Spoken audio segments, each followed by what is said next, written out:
Right, now this might puzzle some of you out there to why this is on my list. It's regarded as the greatest science fiction movie ever made. But in terms of suspense and horror, it makes for strange bedfellows. So let me try and explain this. 2001: A Space Odyssey was the brainchild of director Stanley Kubrick and author Arthur C. Clarke. It was the movie that launched and made so many careers. But my feelings changed. How could it be seen as a horror movie? Here in the UK, roughly 20 years ago, Channel 4 screened the 100 greatest scary moments as voted for by the British public. Not long after, Bravo TV in the United States did their own version. Then a couple of years-ish after that, they did a follow-up titled The 30 Even More Scary Moments. And I was thinking, what's scarier than Scariest? Okay, I'll have a gander. I watched and 2001 came up. Bewildered yet curious, I listened and started to see it in a new light. You got these two guys, Bowman and Paul, with 3 other crew members in cryosleep, all under the watchful eye of the HAL 9000 computer.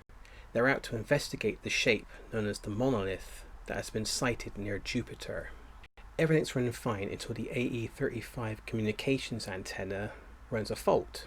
After they examine the faulty module, there is a difference of opinion as to why this occurred, based on assertions from HAL and Mission Control.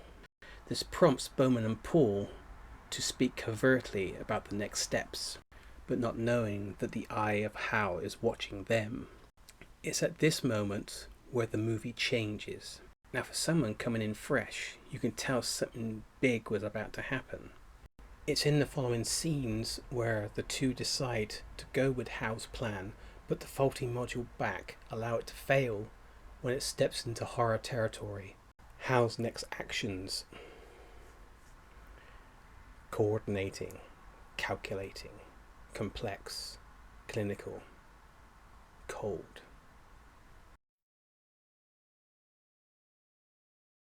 When Bowman tries to retrieve Paul's body, HAL shuts down the other crew members' life support.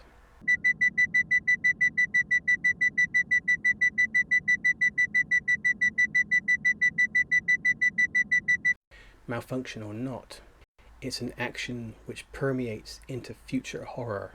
You could say Michael Myers has HAL qualities. Anthony Hopkins links his portrayal of Hannibal Lecter to HAL. The attempt to stop something so powerful is what makes horror so irresistible to watch. You can see why Alien was called 2001 Meets the Texas Chainsaw Massacre. HAL's influence in science fiction and horror is so magnetic. The product of our genius committing murder. Fast forward to the 1980s and the Terminator.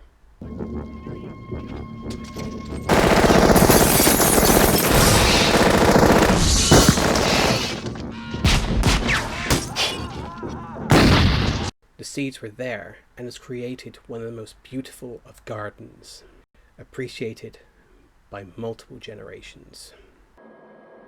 Open the pod bay doors, Hal. I'm sorry, Dave.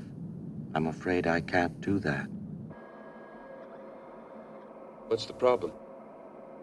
I think you know what the problem is just as well as I do. What are you talking about, Hal? This mission is too important for me to allow you to jeopardize it.